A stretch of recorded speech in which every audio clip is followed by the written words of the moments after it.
कितने कितने जन्मों के ये कर्मों का वजन लिए हुए रूह इस संसार में दुख सुख पाते हुए और इधर उधर घूमती है, फिर भी इसको पूरा नहीं कर पाती। और उसे दुख सुख में जिस हालात में ये होती है उसी हालात में ये सोचती है कि मैं सुखी हूँ। लेकिन जब इंसान के चोले में आती है और जब इसको ये समझ, इसका विवेक और ज्ञान जागता है, तो इसको पता लगता है कि मैं सुख की बजाय दुख से बंधी हुई हूँ। यहाँ संसार में आके भी इसने जो नाते बना लिए, दुनिया में जो जो नाते जोड़े गए, माँ बहन का, रिश्तेदार का या मित्र का या किसी न किसी रूप में, सब प्रकार से जो हम बंधे हुए हैं, उन बंधनों में ये बंध के भी उन झूठे नातों को सच्चा मानती है। बाहर के बंधन तो ये दिखाई देते हैं, लेकिन जो अंदर का बंधन है वो दिखाई नहीं देता। ये जिस भी शरीर में रह के कर्म करती है और उस कर्म के अनुसार इसको अलग अलग योनियों में जब जाना पड़ता है, तो उन्हीं कर्मों के गुलाम बन के ये अपने कर्म को भोगती हुई और दुख झेलती है। लेकिन इसको भेद देने वाला कोई नहीं मिलता।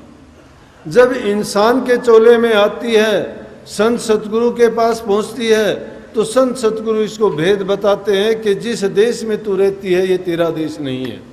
जिन बातों में तू संसार के पदार्थों को पाके अपने आप को सुखी महसूस करती है, तू सुखी नहीं है। एक बहुत साधारण सी बात बताया करते हैं, लगभग उसका जिक्र काफ़ी बार आया भी होगा, नहीं आ भी जाता है। कहते हैं कि एक छोटी उम्र में किसी शेरनी ने बच्चे को जंगल में जन्म दिया। वो जन्म दे के वो वहाँ से चली गई। इतनी देर में कोई बहेलिया आया वहाँ पर, भेड़ बकरियां चराने वाला। जब वो चराने वाला आया तो उसने उस शेर के बच्चे को उठा लिया और शेर के बच्चे को उठा के अपने साथ ले गया। भेड़ों में रहते रहते वो ऐसा ही हो गया जैसे भेड़ होती है, क्योंकि उसको जो संगति मिली, जो आसपास का वातावरण मिला, उसमें रह के उसने अपने आप को भी भेड़ मान लिया। उसी में जब जंगल में जाती, उनके साथ जाता, घास खाता, गुजारा करता, उन्हीं की तरह उसने बोलना सीख लिया। उसको पता ही नहीं अपने वजूद का कि वो क्या है, वो भेड़ है या शेर है, नहीं पता। लेकिन एक दिन जब एक शेर ने अपने शिकार के लिए घात लगाई और उसने देखा कि आज तो मैं इसमें से किसी भेड़ या बकरी को उठाऊंगा, वो छिप के बैठा हुआ था, तो सामने से उस शेर का बच्चा गुजरा। उस शेर के बच्चे को देख के और शेर को बड़ी लज्जा आई कि ये तो शेर है और ये भेड़ों में और बकरियों में क्या करता है। जब उसने शेर के बच्चे को आहिस्ता से पूछा कि तू कौन है, कहने लगा मैं भेड़ हूं।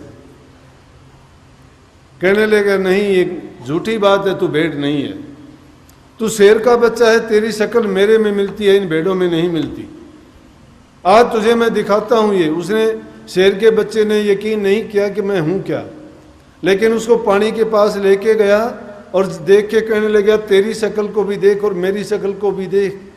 जब बच्चे ने देखा कि हाँ हम तो एक जैसे हैं, तो कहने लगा कि तू भेड़ नहीं, तू हमारा बच्चा है, हमारे वंश का है, तू शेर है, वो तो तेरी खुराक है। चल उनके पास, उनको मार और खा, तेरा काम घास खाना नहीं है। कहने के लिए तो ये कहानी है शेर के बच्चे की और भेड़ की, लेकिन ये वास्तव में है ये इंसान पर। ये इंसान भी इस दुनिया में आके इन दूसरे जीवों में पढ़ के अपने आप को, ये रूह भी इसी तरह से मानने लगी। लेकिन असल में है क्या, ये परमात्मा की रूप है, ये उसकी अंश थी, उससे बिछड़ के आई है, लेकिन ये अपने वजूद को भूल चुकी है। अब ये पछताती है, रोती है, आदि घर को भूल गई है। इसको आदि घर की याद नहीं कि मेरा घर कहाँ था। इसी झूठे संसार को अपना घर मानती है, इसी में रह के ये खुश है जिस प्रकार से वो बच्चा उनमें रह के खुश था। लेकिन वास्तविकता ये है प्रेमियों कि इस रूह का ये घर नहीं है।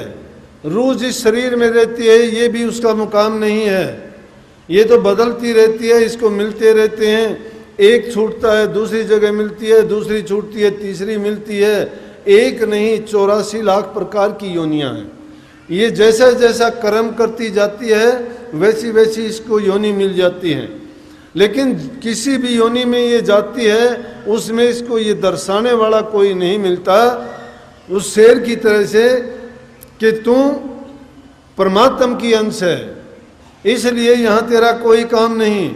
लेकिन संत सतगुरु जब आते हैं वो इस रूह को परमात्मा का भेद देके, जिसको हम नाम कहते हैं, गुरु मंत्र कहते हैं, उपदेश कहते हैं, वो है क्या?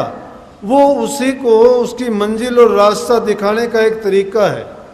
लेकिन होता क्या है कि सही रास्ता दिखाने वाला जब नहीं मिलता, आसमान से पढ़ के खजूर में अटक जाते हैं, ना सच्चा गुरु मिला ना सच्चा उपदेश मिला, तो जीव का आकाश हो जाता है।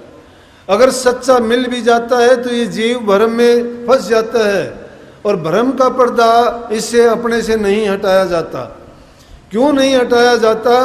कि 5 चीज़ों ने ऐसा जाल फैला रखा है जिसको हम काम कहते हैं, क्रोध कहते हैं, लोभ कहते हैं, मोह कहते हैं, अहंकार कहते हैं। इन 5 चीज़ों ने इसको जकड़ा हुआ है। कोई तो काम वासनाओं का गुलाम होकर अपने जीवन को बर्बाद करता है, कोई क्रोध के कारण ऐसा कर्म कर बैठता है कि अच्छी बात तो सोचनी दूर की बात रही कि वो कोई ना कोई ऐसा कृत्य कर बैठता है जिसके कारण इस तन को भी सजा मिलती है और रूह को भी नीची योनियों में जाना पड़ता है। किसी को लोभ है और उस लोभ के कारण उससे ऐसे ऐसे कर्म हो जाते हैं कि जिनके कारण उसको मुंह दिखाना तक मुश्किल हो जाता है।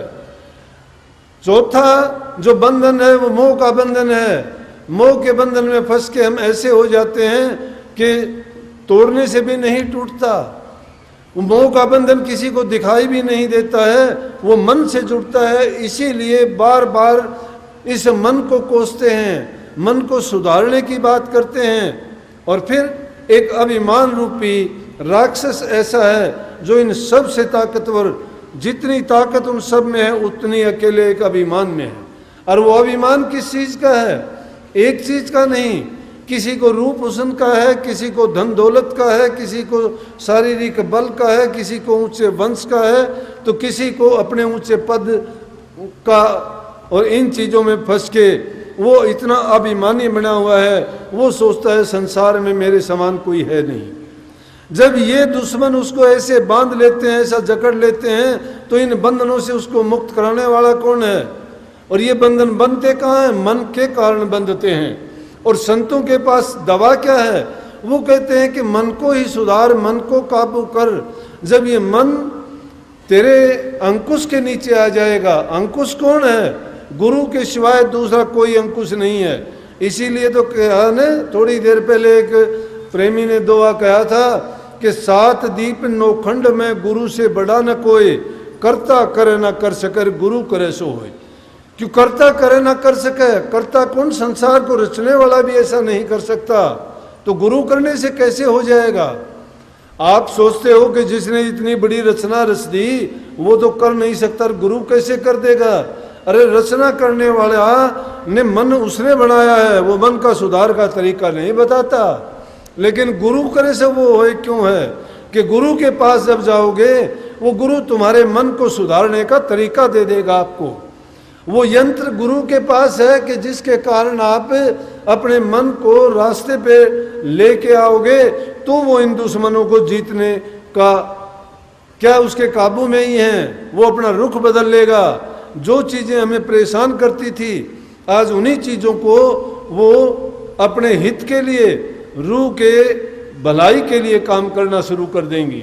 वही